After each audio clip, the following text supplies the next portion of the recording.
I'm switching it back to 60 frames per second. I'm not sure if it makes a difference in DLive, but might make a difference in Periscope and YouTube. Welcome everybody. Looks like I am live now. Just give me a second to gab it out, and we are live.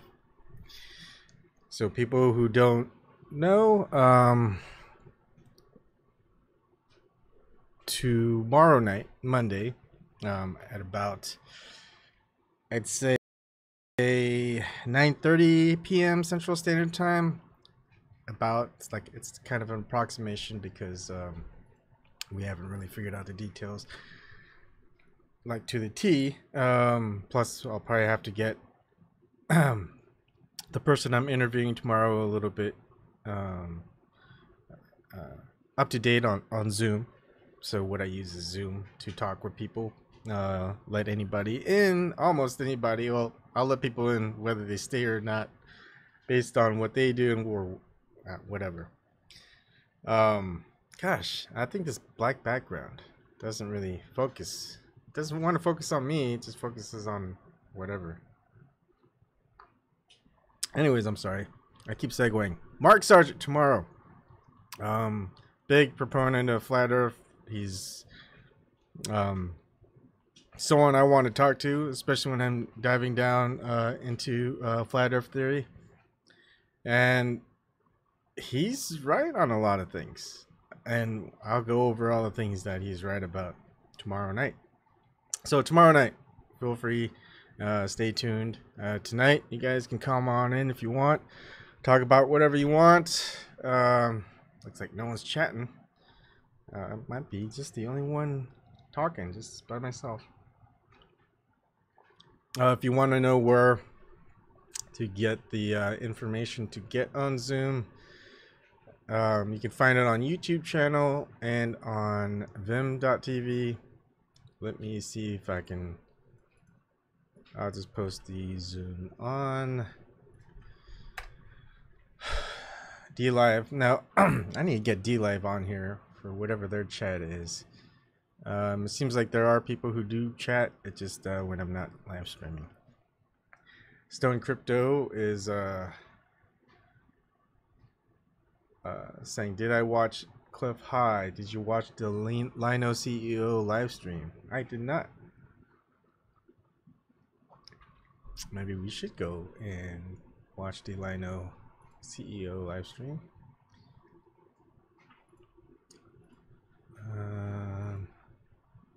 Great. Let's see what the live stream has to say. Hi, Wei. Let's see. Live stream. Maybe it's just talking about what's coming up.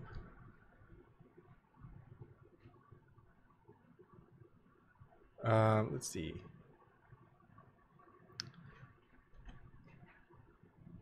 I don't see it. Maybe it's on DLive. Sorry, you guys aren't seeing anything yet. Whoops. All right, let's see. Search.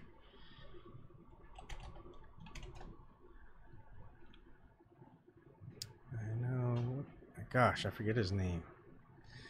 I have him up here somewhere. I think it's Wayne House, right? Let's check it out.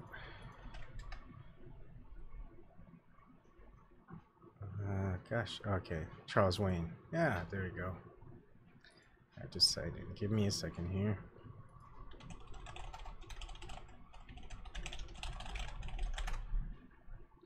So if you're joining in, I'm just saying that tomorrow night at around 9:30 p.m. Central Standard Time, I will be interviewing Mark Sargent. What I like about Mark Sargent is, well, he's not afraid of discussing.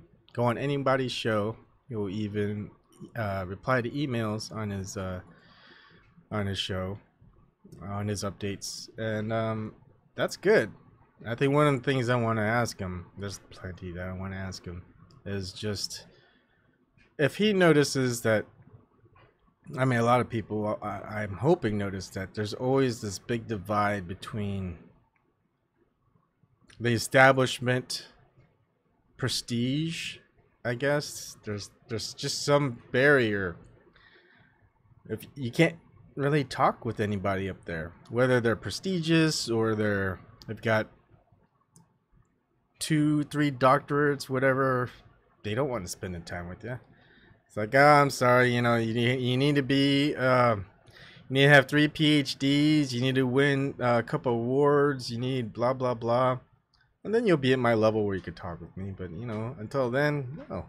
And thus, it's like, yeah. Every question is filtered. People want questions answered. They either don't get to those questions, decide to answer them, or they just kind of segue to something. Politicians do it all the time. You ask them a question, they'll just talk. I'll tell you a story. When I was a kid, growing up, blah blah blah. That's what I'll do. Okay, let me. Charles Wayne, where is? Okay, here we go. I guess there is no live stream that I see. Oh well. Cliff High. I do have Cliff High on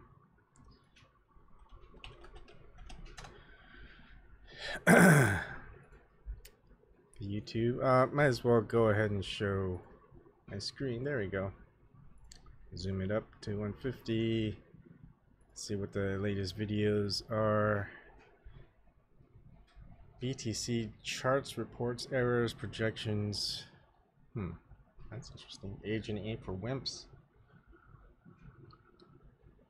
Intergalactic conversation with Ken. Battle interview. I mean, it's good. I like how a lot of people are talking across the board.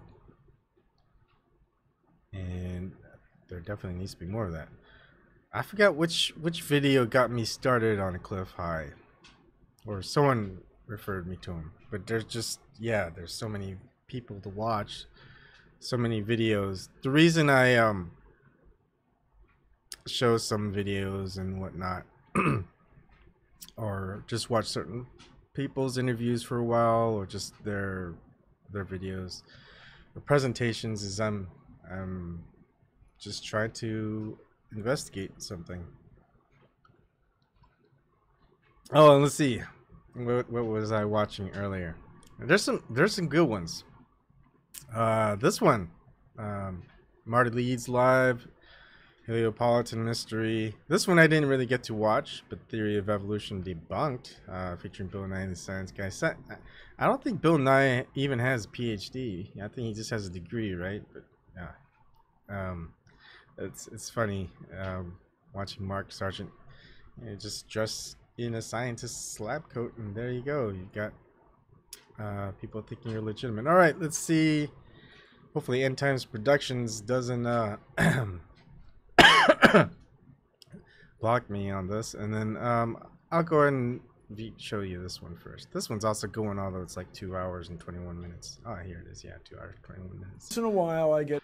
So I want to see what this one is. I didn't really watch this one, but it's 13 minutes and 36 seconds. But it's just kind of interesting. What? Theory of Evolution. Now, that's another one to go down. I've always kind of been a big proponent of evolution, the evolutionary theory. But the more I research, is that's a little weird, because there's a story of Charles Darwin. He didn't really write the theory of evolution. He took a lot of notes, and something would happen, and I don't want to say it wrong because this is off the top of my head. So go and research for yourself and tell me, yeah, you said it wrong. As he didn't write the theory of evolution. He had some cousin or something like that that found all of his notes in the family and saying, hey, I found all these notes that Charles Darwin had, and you know what? I'm writing this book and I want him to write like a preface, whatever it is. And so the theory of evolution has always been attributed to Charles Darwin. But then again, it always goes to, you know, we don't really know the real history. What is the real history? History's most likely been a lot of lies. I mean, there's that old adage, old saying history is written by the victors. Yeah, pretty much is. And I think everyone goes down the path of, you know, we've got a lot of lies that our news are telling us, that our governments are telling us. And so if they're telling us all these lies now and they're being written into the current history books, I mean, they've lied for decades now, and they're in the history books, those lies, and they're even in so if they're in there and they've been lying all this time, who's to say that they haven't lied in the past? And it's just a repeat of things in just a different format. And we'll see a lot of the materials that's been in books, written books, old videotapes being kind of just destroyed.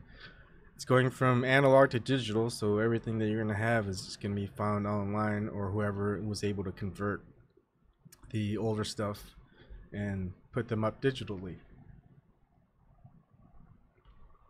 And I just wonder how many things get lost.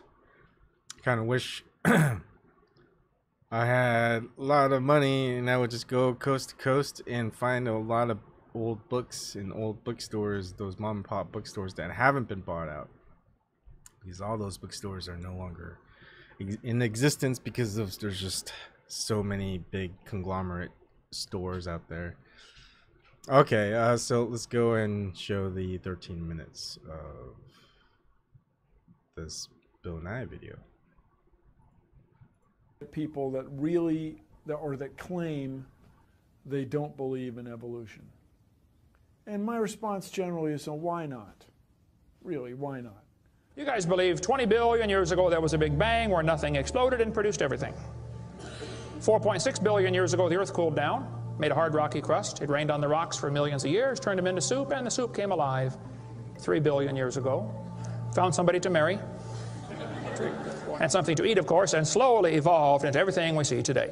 There are some lies in our science books. Taught it for 15 years. Even though I'm not teaching it anymore, I still like to study. It's so many neat things to learn. We're going to cover some of that tonight. I'm not against science, I'm not against schools, I'm not against teachers, because most of them don't know what they believe. You have to tell them. They teach the kids it all started with a big bang 20 billion years ago. What exploded? This is what the textbooks teach. Before the Big Bang, there was nothing, literally nothing, an infinitesimal nugget of space. And then something happened, triggering the most colossal explosion in history. Yes, boys and girls, you see, nothing exploded, and here we are. So I asked this professor if I could ask him some questions about the Big Bang. I said, where did all this matter come from? He said, well, we don't know that for sure. I said, well, sir, would you please tell me where the laws came from? The universe is run by laws, gravity, centrifugal force, inertia. Who gave the laws? He said, we don't know that either. I said, sir, could you tell me where the energy came from? You know, it takes energy to make a Big Bang. Who bought the gas to run this machine anyway? He said, we don't know that either. I said, sir, could I ask you another question? He said, sure. What else would you like to know? What else? What do you mean else? You haven't told me nothing yet. I said, does Berkeley have a merry-go-round? You see, if a spinning object breaks apart in a frictionless environment, the fragments will all spin the same direction. The professor said, yes, I understand about the conservation of angular momentum. I said, well, good. I'd like to ask you a question then, sir. If the whole universe began as a swirling dot, like you said, why do two planets spin backwards? He said, that's interesting. I said, no, that's more than interesting. It's kind of hard on your Big Bang Theory. Not only that, 6 of the moons are spinning backwards. Why? He said, I don't know. Why do you think they're going backwards? I was hoping he was going to ask that. I said, okay, now, sir, hold it. If I told you that I believe God created the heaven and the earth like the Bible teaches, you're going to say, and where did God come from? And I don't know. But you said, well, we don't know that for sure. We don't know that either. Don't tell me my theory is religious and yours is science. Oh, no, sir, they're both religious. Evolution is a religion. You have to believe. So ask the professor, where did the matter come from? He said, I don't know. So basically, I believe in the beginning God, and you believe in the beginning dirt. One professor was getting kind of upset about this time. He said, Mr. Hovind, there are hundreds of varieties of dogs in the world. He said, do you mean to tell me that you believe all these dogs came from 2 dogs off a Noah's Ark? You expect me to believe that? I said, sir, would you look at what you're teaching your students? You're teaching your students that all the dogs in the world came from a rock. Charles Darwin was disciplined. I mean, he did these extraordinary experiments, this series of experiments. Then they're going to tell the kids, well, we have evidence for this theory. Charlie Darwin stopped off at these islands right there called the Galapagos Islands. Charlie studied the birds very carefully and said, you know what? I think all these birds had a common ancestor. I bet you're right, Charlie. It was a bird. You see 14 kinds of birds, and you conclude that birds and bananas are related. Here are these ancient dinosaur bones or fossils. They tell the kids they have evidence of evolution from fossils. I don't think so. If you find a fossil in the dirt, all you know is it died. You don't know that it had any kids. And you sure don't know that it had different kids. You bring in a bone to the judge. Judge, I found this bone in the dirt. This is the ancestor of all the humans today. They would laugh at you. You don't know that that's the ancestor of anybody. And why on earth would you think a bone in the dirt can do something animals today cannot do? They'll say, boys and girls, you have 2 bones in your wrist, radius and ulna. And boys and girls, look at the whale's flipper carefully. Did you know the whale has 2 bones in his flipper? And they're called the radius and the ulna? Same as ours. Wow. Who named them, teacher? The whale? Think about it. I'm here to tell my people it's time to stop believing bull just because tell you bull with a straight look on their face. Evolution say people came from monkeys. And the question is, why is there still monkeys? Is these the retarded monkeys? They didn't turn into people just yet. Even Stephen Gould admitted the absence of fossil evidence for intermediary stages is a persistent and nagging problem for evolution. See, what's happened, these guys have looked for missing links in the fossil record. They can't find any, and so they say, well, maybe evolution happened so fast it wasn't preserved. Maybe a reptile laid an egg and a bird hatched out. Well, who did that bird marry? One swallow does not make a spring.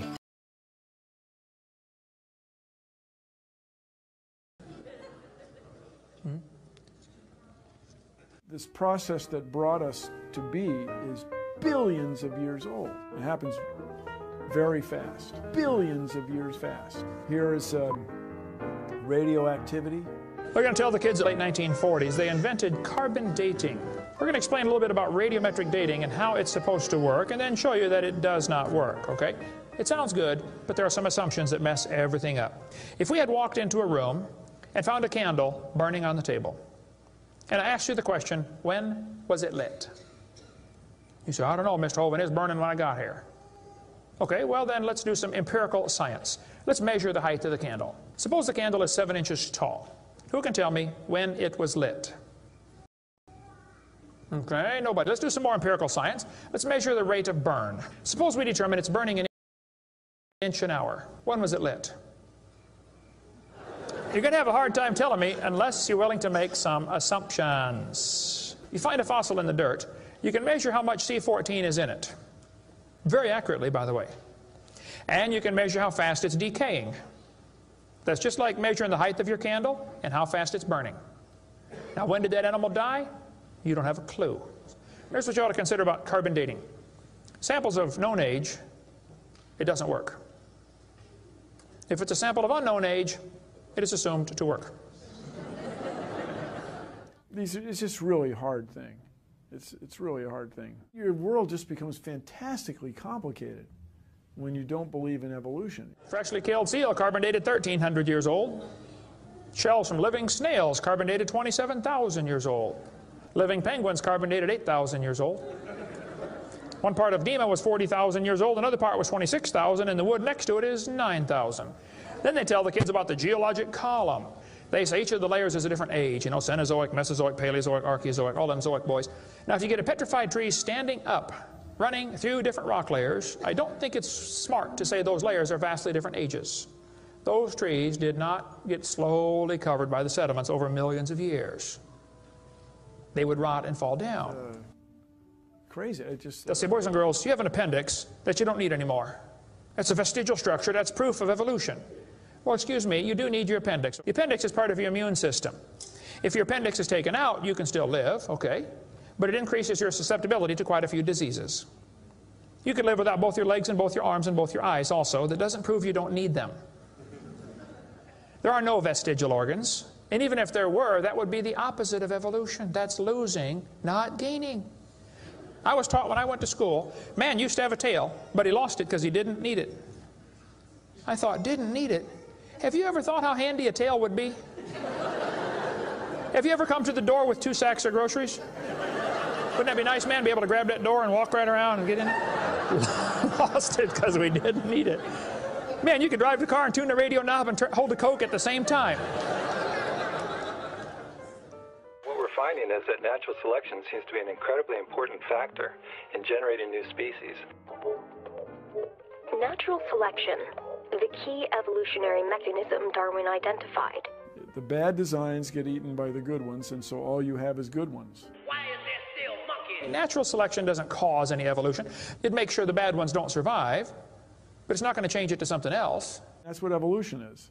If you worked in a factory that produced cars and your job was to check for defects, and you caught every single mistake and you rejected it, how long would it take that process to change the car to an airplane? You say it'll never change it. That's my point. The students are taught we have evidence from development. Darwin considered this by far the strongest single class of evidence. This textbook says the human embryo growing in the mother has gills like a fish. Those little folds of skin are not gills. Those little wrinkles under your chin when you're growing up later develop into bones in the ear and glands in the throat. They never have anything to do with breathing. I've seen folks that have 5 or 6 chins and they can't breathe through any of them but the top one.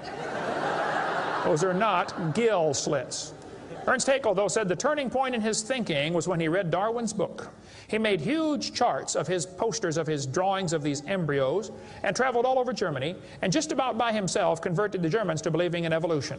Haeckel took a drawing of a dog and a human embryo and he changed them to make them look exactly alike. On top are Haeckel's fake drawings. Underneath are actual photographs of what he claimed he was drawing a picture of. Now, either he's a lousy artist or he's a liar. Well, it turns out he's a liar. He was convicted of fraud by his own university, proven to be a fraud. But guess what? Haeckel's fake drawings are still used in textbooks in your state right now. It's only been proven wrong 125 years ago. I know it takes a while to get textbooks up to date, but that ought to be plenty of time. Adolf Hitler said, "You let me control the textbooks, I'll control the state." Watch this sentence here carefully. Some kid's doing this for homework tonight. Boys and girls, do you think humans are still evolving? Now, what kind of question is that? Doesn't that question assume that evolution has happened? What if a kid doesn't believe in evolution? How's he supposed to do his homework tonight? That question does not teach him how to think critically. That teaches him what to think, not how to think. And when the kid gets done with this course, he's going to think he knows how to think. But he doesn't. He knows how to be told what to think. Brainwashing at taxpayer expense. They want to use my tax dollars to teach that to your kids in our schools. If you want to deny evolution, that's fine. But don't make your kids do it, because we need them. And that's where the problem comes in. Okay? If you want to believe in the Big Bang, just enjoy yourself, but keep your religion at home. The Russian atheist astronomer came to America and spoke at one of the universities, and he said, started off his speech, he said, folks, either there is a God or there isn't. Both possibilities are frightening. If there is no God, we're in trouble. We're hurtling through space around the sun right now at 66,000 miles an hour, and nobody's in charge. That's a scary thought. But if God made the world, He owns it. That means He makes the rules. You see, if there is a God, we better find out who He is, and find out what He wants, and do what He says. Malcolm Muggeridge said, I am convinced the theory of evolution, especially the extent to which it's been applied, will be one of the great jokes in the history books of the future. It's a joke. And it would be a joke if it weren't for the tragic results. How many kids are taught this thing every day and believe it, and it destroys their faith? Find you something to Hey, if you died today, where would you go? You ought to think about it because you will be dead for a long time. Doesn't matter how long you live, you're going to be dead longer than that. You know George Washington died 200 years ago, and he's still dead. How much longer does he have to go? You're going to be dead for a long time. All you get in this life is a little bitty dash between two dates. Just a little, and it's gone. What are you going to do with your dash? Where would you go if you died? Now, if you're not sure you're going to heaven, you ought to give your heart to the Lord and get saved. Say, Lord, you may have it, the whole thing. If you are saved, you ought to find something to do for the Lord. And you ought to quit worrying about getting a fancier car and a fancier house and start worrying about who's going to heaven or hell. Maybe God gave you that good job so you can give some money to missionaries, not so you can build a bigger, fancier house. God loves you. God has a plan for your life. And if you don't want it, well, that's your business. But the devil is laughing at you for believing in that. One thing I will say is his thoughts about the theory of evolution. It's pretty good. Do I think the other part of the religious part? Like, I'm not religious, spiritual, yeah. Christian, no. Follower of Christ, Jesus, yes. So it's a little bit weird, I guess, wherever I'm placed at. Whatever, if you want to categorize me as something, I got no idea. Find a bunch of categories, move them around, place me into them. You're gonna be a little bit lost. Okay, so that was that. That was pretty good. I don't know who that guy was. I'd like to listen to a little bit more of what he's said. All right, so next. The next one is pretty interesting. Sorry. So I'll probably go for about 33 more minutes, usually about an hour. I didn't really have anything planned tonight. I just wanted to make an open topic just because I have the interview tomorrow night. So the format, again, for people who haven't been watching, tomorrow night I will be interviewing. Oh, excuse me. Excuse me. I'm still not quite 100%. Sorry, checking up on some chat. Tomorrow night I will be interviewing Mark Sargent. So it'll be a one-on-one interview for an hour.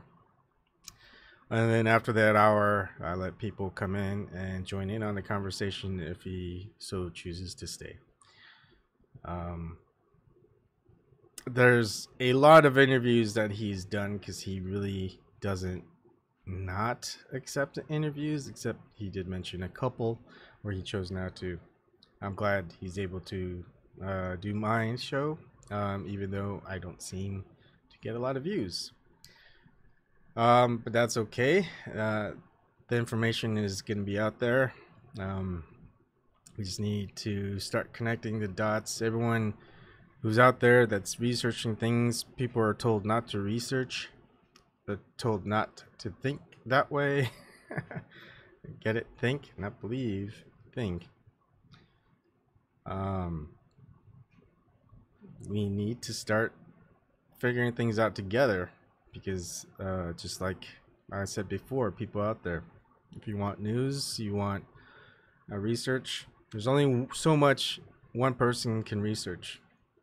I mean, if you have a full-time job, you got family, how much dedicated time can you have if you're going to have a full 8 hours of sleep? You're going to have, what, 1 to 2 hours, and you're going to spend those 2 hours researching stuff when you could just go ahead and binge watch some episodes of whatever show that you like, or go out and watch a movie, or watch sports. So some people, those 2 hours are important. Some people have more time to spend. Sometimes that's kind of a lot of what they do on their off time. So having a lot of people that you can talk to each other, kind of compare notes, and it's not just about following these people. What I end up doing is I do my own research, find out, look at the direct source if I can find it. Sometimes it's not there. just look at different sources to talk about it, see if they can find what the source is, or just if they're corroborating the same thing, if there's any differences of opinion or whatever that they got out of it. And I noticed that there's a lot of differences when I start thinking, researching about the Epic of Gilgamesh and a lot of the ancient texts out there.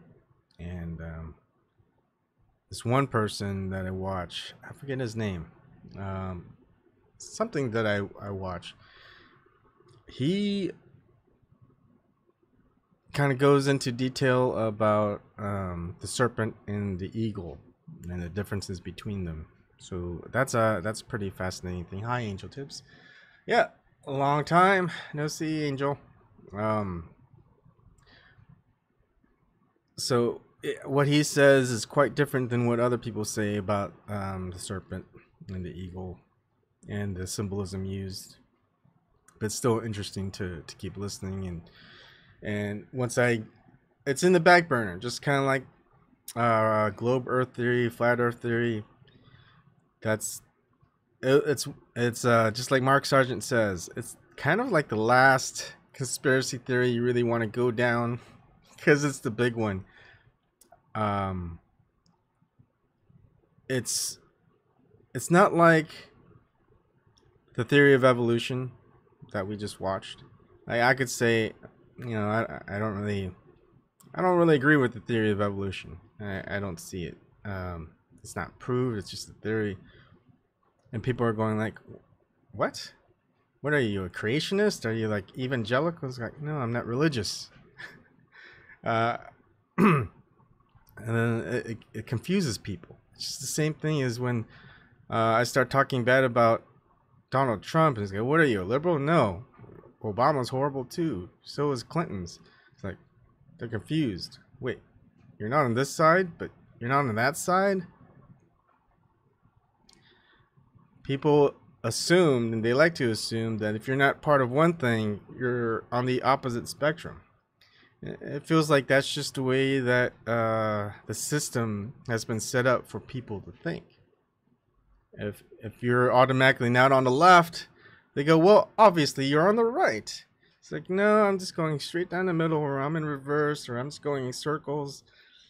You know, you want to put me into your assumptions are wrong. You need better assumptions, or you just need more information. So I think a lot of people try to peg a lot of other people of who they are, what they are, within just first glancing, listening to them, whatever. Yeah. Rainbow X. Oh,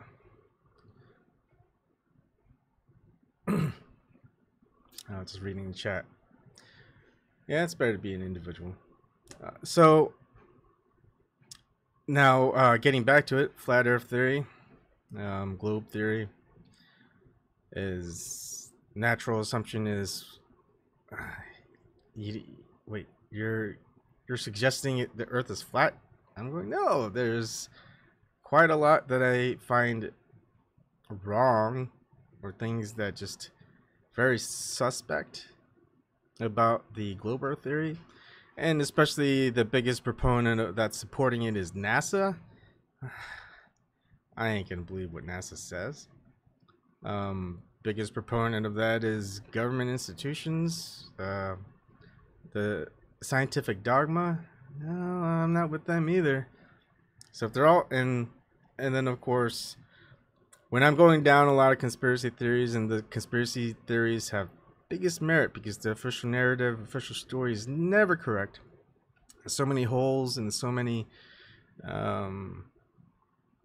issues with it, anomalies you could even say. They go, well, you know, it's because of this and this and this. And it's like, that's just a guess. That's your own conspiracy theory supporting the official narrative. So that's just the usual stance that people take. So my take is keep investigating it, keep finding more flaws, keep finding more bugs, keep finding more issues with it. And heck, if if the officials, whether it's government or whatever, they can't do a better job, well, they shouldn't be doing their job. They should lose their job if they can't do it. Some ordinary basement dweller can do a better job than them. They need to give them the reins on the investigation. So that's my stance. Yeah, they've been lying to us forever. They've been lying to us for a long time. We don't know how much forever is, but another thing I've been looking into is just the mud flood stuff and the star forts. And the star forts are interesting because it's a design of forts that's lasted for at least somewhere around 1500s, 1400s to the mid 1800s. They've been designed for all those centuries, all around the world. And all of a sudden it stopped. But why the same design? I mean, can't they make up a better design? Why star forts? Maybe they did make a better design, made a hexagonal forts, but then it's like, okay, why not get the seven-pointed fort? Yeah, so I wouldn't say it's an individual spirituality, Rainbow X. It's a shared spirituality. I don't know how to explain it. All I can say is take ayahuasca. You'll kind of understand. In the material world, I guess, it's individual, in a lot of individuals. Excuse me. Spirituality, where there is no material boundaries, it's just gonna kind of be go wherever, do whatever kind of thing. We can't. There's limitations for anything, even material. Same thing with spiritual. There's limitations in whatever form that's taken. I can't explain it very well. If I knew everything, I don't think we're meant to know anything. I think a lot of things are left as a mystery, so people will keep looking into it. Whether that's a good thing or a bad thing, I don't know. I think, and then at the end of the day, what is it? What do we do? What are we supposed to be doing? Well, one, it's always taking action. It's always fighting. I would say for what you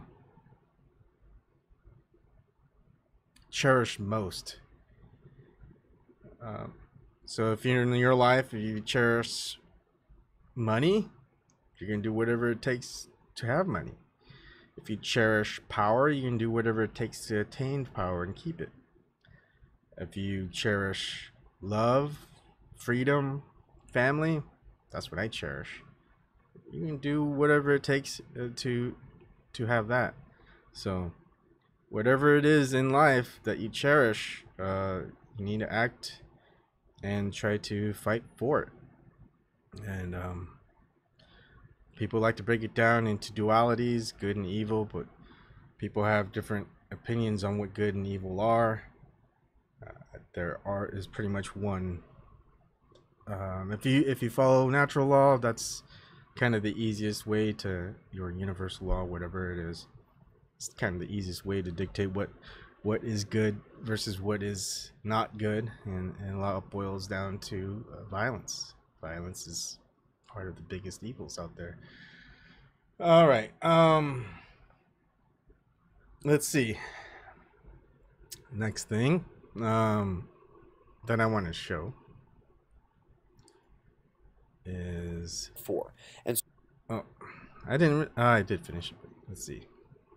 Next End of the World, by Suspicious Observers. Again, I don't know how I subscribed to this channel, but I must have watched something that I thought gave me a good amount of information that I used to keep researching. So what this is there's a the CIA classified a book on Earth's catastrophic cycle and crust displacement in 1966. With the focus and publicity of the topic at the time, why classify this one, wait so long to release it, and so heavily sanitize the document? And I think one of the things that I probably liked is that it tells you to go research from yourself from the source. And I know a lot of people are like, oh, another conspiracy theory rabbit hole. There's like probably links to some conspiracyrs.com site. If you know me, I don't really tell you to go for those.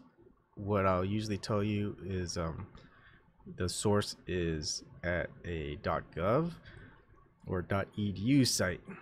If it's a .gov and .edu site, you're going to be less apt to say, hey, this is just another conspiracy theory. Well, if it's a conspiracy theory, then it's brought up by government or by some university, some type of institution out there, not really basement dwelling conspiracy theorists. So this is the information. You can see CIA.gov. You can read this whole thing. I want to take a look at it a bit later. I mean, we could definitely verify. Look, they've even said it declassified in part, sanitized copy approved for release 2013 on June 24th. So, the Adam and Eve story by Chan Thomas. So it's kind of I mean, this is the first time I heard about it. And hopefully that now you know about it. And you can go ahead and either read it or watch the video. I think it's more entertaining and simpler if you just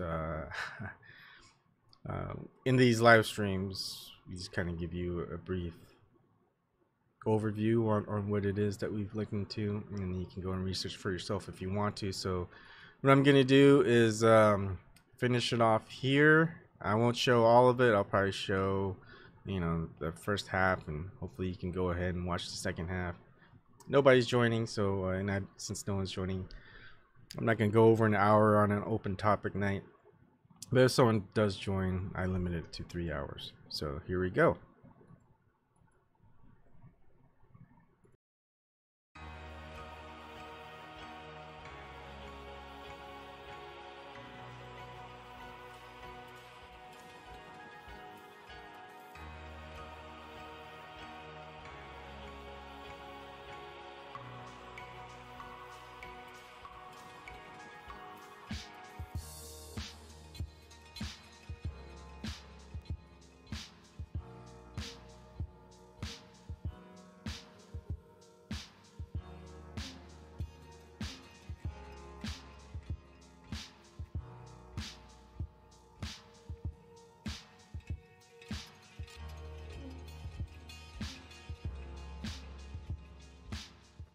With the rumble so low as to be inaudible, growing, throbbing, then fuming into a thundering roar, the earthquake starts. Only it's not like any earthquake in recorded history. In California, the mountains shake like ferns in a breeze. The mighty Pacific rears back and piles up into a mountain of water more than 2 miles high, then starts its race eastward. With the force of 1,000 armies, the wind attacks, ripping, shredding everything in its supersonic bombardment. The unbelievable mountain of Pacific seawater follows the wind eastward, burying Los Angeles and San Francisco as if they were but grains of sand. Nothing, but nothing stops the relentless, overwhelming onslaught of wind and ocean. Across the continent, the 1,000-mile-per-hour wind wreaks its unholy vengeance. Everywhere, mercilessly, unceasingly, every living thing is ripped to shreds while being blown across the countryside, and the earthquake leaves no place untouched. In many places, the Earth's molten sublayer breaks through and spreads a sea of white-hot liquid fire to add to the Holocaust. Within 3 hours, the fantastic wall of water moves across the continent, burying the wind-ravaged land under 2 miles of seething water coast to coast. In a fraction of a day, All vestiges of civilization are gone. The great cities of Los Angeles, San Francisco, Chicago, Dallas, New York are nothing but legends. Barely a stone is left where millions walked just a few hours before. A few lucky ones who managed to find shelter from the screaming wind on the lee side of Pikes Peak watch the sea of molten fire break through the quaking valleys below. The raging waters follow, piling higher and higher, steaming over the molten earth fire and rising almost to their feet. Only at great mountains such as this can one withstand the cataclysmic onslaught. North America is not alone in her death throes. Central America suffers the same cannonade, wind, earth fire, and inundation. South America finds the Andes not high enough to stop the cataclysmic violence pounded out by nature in her berserk rage. In less than a day, Ecuador, Peru, and western Brazil are shaken madly by the devastating earthquake, burned by molten earth fire, buried under cubic miles of torrential Pacific seas, and then turned into a frozen hell. Everything freezes. Man, beast, plant, and mud are all rock hard in less than 4 hours. Europe cannot escape the onslaught. The raging Atlantic piles higher and higher upon itself, following the screeching wind eastward. The Alps, Pyrenees, Urals, and Scandinavian mountains are shaken and heaved even higher before the wall of water strikes. Western Africa and the sands of the Sahara vanish in nature's wrath under savage attack by wind and ocean. The area bounded by the Congo, South Africa, and Kenya suffers only severe earthquakes and wind, no inundation. Survivors there marvel at the sun standing still in the sky for nearly half a day. Eastern Siberia and the Orient suffer a strange fate indeed, as though a giant subterranean scythe swept away the Earth's foundations, accompanied by the wind in its screaming symphony of supersonic death and destruction. As the Arctic Basin leaves its polar home, Eastern Siberia, Manchuria, China, and Burma are subjected to the same annihilation as South America: wind, earth fire, inundation, and freezing. Jungle animals are shredded to ribbons by the wind, piled into mountains of flesh and bone, and buried under avalanches of seawater and mud. Then comes the terrible paralyzing cold. Not man, nor beast, nor plant, nor earth is left unfrozen in the entire eastern Asian continent, most of which remains below sea level. East of the Urals, in western Siberia, a few lucky people survive the fantastic winds and quakes. Antarctica and Greenland, with their ice caps now rotating around the Earth in the torrid zone, a fury of wind and inundation marches on for 6 days and nights.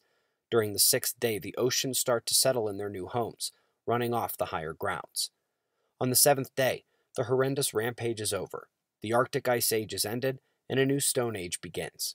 The oceans, the great homogenizers, have laid down another deep layer of mud over the existing strata in the Great Plains, as exposed in the Grand Canyon, Painted Desert, and Badlands. The Bay of Bengal Basin, just east of Indonesia, is now at the North Pole. The Pacific Ocean, just west of Peru, is the South Pole.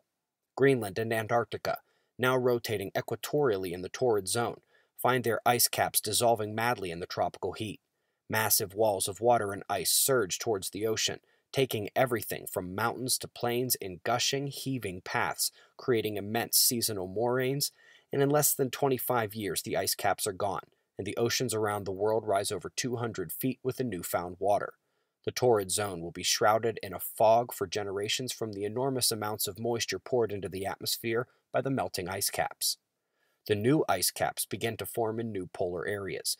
Greenland and Antarctica emerge with verdant tropical foliage. Australia is the new, unexplored continent in the North Temperate Zone, with only a few handful of survivors populating its vastness. New York lies at the bottom of the Atlantic, shattered, melted by earth fire, and covered by unbelievable amounts of mud. Of San Francisco and Los Angeles, not a trace is left. Egypt emerges from its Mediterranean inundation new and higher, still the land of ages. The commonplace of our time becomes the mysterious Baalbek of a new era. A new era. Yes, the cataclysm has done its work well. The greatest population regulator of all does once more for man what he refuses to do for himself, and drives the pitiful few who survive into a new Stone Age. Once more the Earth has shifted its 60-mile-thick shell, with the poles moving almost to the equator in a fraction of a day. Again, the atmosphere and oceans, refusing to change direction with the Earth's shell, have wiped out almost all life. After this tumble, we'll join Noah, Adam and Eve, Atlantis, Mu, and Olympus, and Jesus joins Osiris, Zeus, and Vishnu. So, what did we just read, and why are we hearing about it on this channel? Seems very odd and sensational, but to understand this recently declassified version of Earth's cyclical catastrophism, let's begin with the most well-known version of it. Professor Charles Hapgood promulgated the Earth's crust displacement theory in 1958. That work was supported by Einstein, for which he wrote a foreword. In Hapgood's version, the Earth's polar wander accelerated from the normal 1 degree every million years to taking a 40-degree tilt every 5,000 years or so. This ended up being part of the reason it was not accepted. The science from the rock of Earth has told a very different story.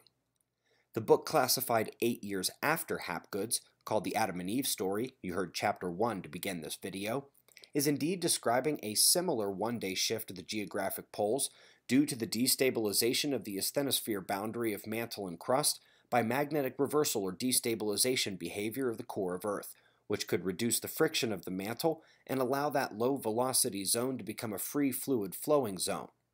In the classified 1966 version, the polar ice caps drag themselves to the equator. This is similar to the publicized work of Hapgood in 1958, with the exception of it being a full 90-degree tilt in the classified work that doesn't go randomly each cycle, but which tilts, then tilts right back in the next cycle. Hapgood did not have that in his model. Their explanation is intriguing, and again, so is Velikovsky's of planetary orbital changes, just as the more recent work of David Talbot and the older works of Sitchin. Each is trying to explain the cyclical catastrophe that used to be so well understood that its existence was not what consumed their questions, but why did it keep happening?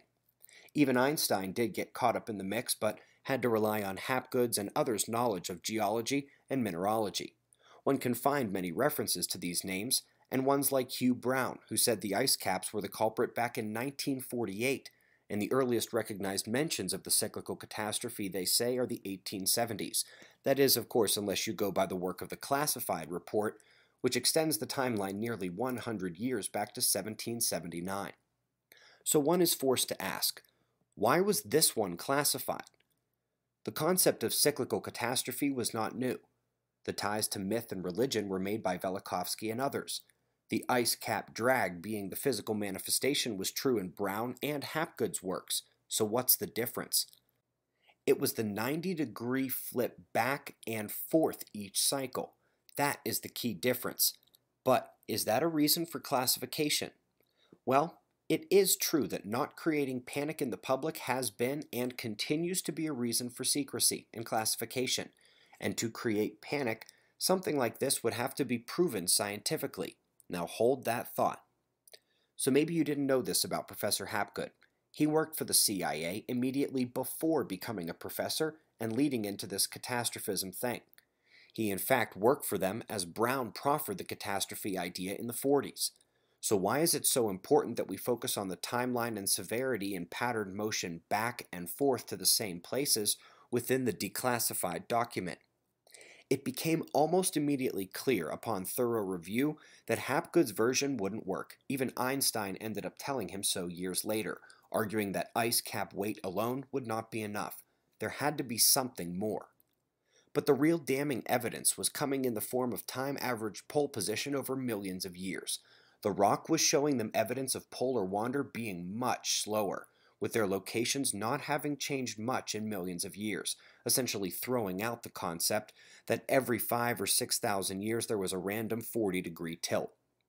That is what utterly destroyed Hapgood's hypothesis, but it does not destroy the ping-pong back-and-forth hypothesis, especially because over millions of years there will be evidence of the pole in nearly that same position over major amounts of time. Unfortunately, the scientists didn't know about the classified work, so it was not something they ever looked for.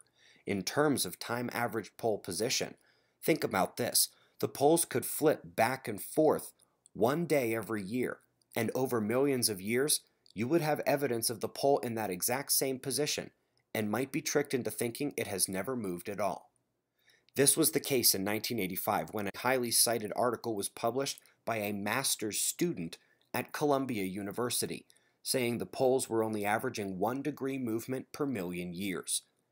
Columbia, by the way, is where CIA recruitment has been strongest and runs deep at the Ivy League, where the CIA funneled money through the National Science Foundation, and yes, that movie, 2012, depicting the rapid pole shift in a day, was about the classified work's timeline and severity, not Hapgood's as was said in the movie, but what can you expect from Columbia Pictures? I'm going to stop there. That's pretty good information. If you're intrigued, go and watch the rest of it. That was just half of it. And it's Suspicious Observers. That's the name of the site. The video is called Next End of the World, CIA Classified. So I just thought that was pretty interesting. Some of the things that I just come across from watching previous things. Yeah, I won't find it if I'm just watching ABC, CBS, CNN, or any other alternative media commentator, because they're just kind of all fixated on the drama of the moment. That drama of the moment happens every moment, almost every year, all over the place. But rather than focusing on that, since so many millions of people focus on that already, I'm gonna try to focus on something else, something that I might uncover, something that someone else might have uncovered but hadn't had an outlet. Maybe some people have uncovered or very close to uncovering things, or they've uncovered things a couple years now. I've been saying it for a couple years, but no one's been looking. No one's been searching, and we know how a lot of these search algorithms have been. I mean, if they're in place now, maybe they've been in place for a lot longer than that. And some people just look into a lot of things that become declassified. Why would something like this be classified anyways for such a long time? What's the importance of it? I mean, just a story. So it kind of makes you think. Maybe it's just one of those things. Hey, maybe someone will find it, someone will spend their time on it, and we waste their time and like, haha. But no, obviously, someone spent a lot of time writing it. Someone spent a lot of time sanitizing it. So, joke's on them too, you know. Okay, that's it for tonight, folks. This was kind of an open topic. If you enjoy it, we'll have more of it. Not as much as we had before. And tomorrow night, we're going to have an interview with Mark Sargent, where I'll talk with him one-on-one, and then we'll go and open up for people who want to go ahead and join in on the conversation, just like normal. All right, thank you very much, and have a